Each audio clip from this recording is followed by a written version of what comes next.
Deyir ki, mən filan kəslə evlənəcəm, xoşbaxt olacam. Evlənir, görür, xoşbaxt olmadı. Elə bilir ki, aldığı mal zay çıxıbdır. Aparır, qaytarır fabrikaya. Mən boşanıram bu oğlandan, mən boşanıram bu qızdan. Başa düşmür ki, siz ona görə əziyyətli yaşayırsınız ki, siz əziyyətli yaşamalısınız. Çünki siz kalsınız. Yəni, əziyyətli yaşayanların indi hamısı kaldır. Mütləq. O əlamətidir də. Məsələn, motor normal işləmirsə, onda əlavə səslər olur. Gəlsən ustanın yanına, usta deyir, buradan səslər gəlir. Ailədən səslər gəlirsə, gülüş səsindən başqa. O ailədə problem var, müalicə eləmək lazımdır ailəni. Kaldır insanlar, yetişməyiblər. Və düşürlər bunun üstünə nikah institutuna. Nikah alınmayan bir şeydir. Baxın, evlənənlərin çoxsu boşanır.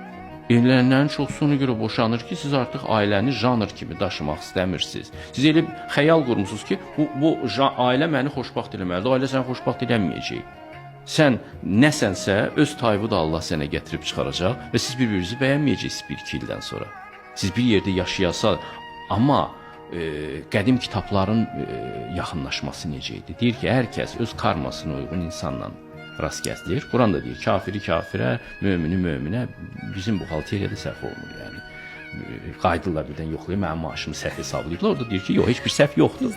Sənin tayıva rast gətirmişik. Sadəcə sən tayınla yaşaya bilmirsən.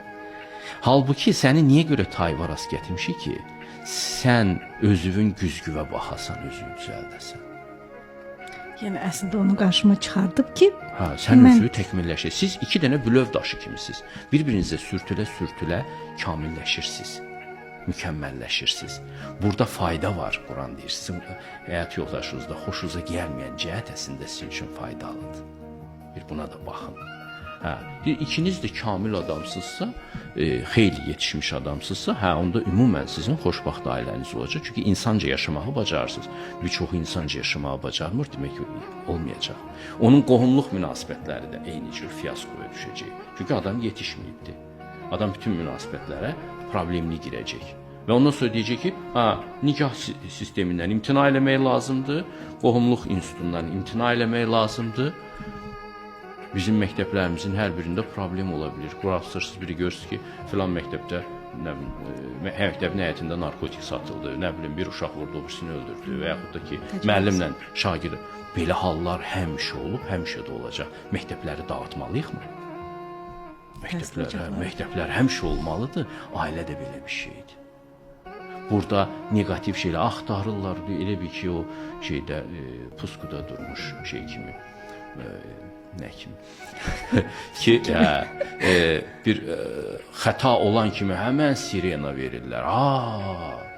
Bir filan kəs ailəsində, nə bilim, adam kişi qadını öldürdü, o kişi qadını öldürsə o ailədə problem var. Və o problem hər ikisinin vasitəsilə yetişibdir, təkcə bir tərəfin deyil. Yəni, öldürən bəydirsə, hər ikisində də. Hər ikisində də. Onlar bir-birini, siz qaydın onların lenti fırlayın arxaya, qaydın onların toy gününə. Görəsiniz necə sevinirdilər evlənəndə.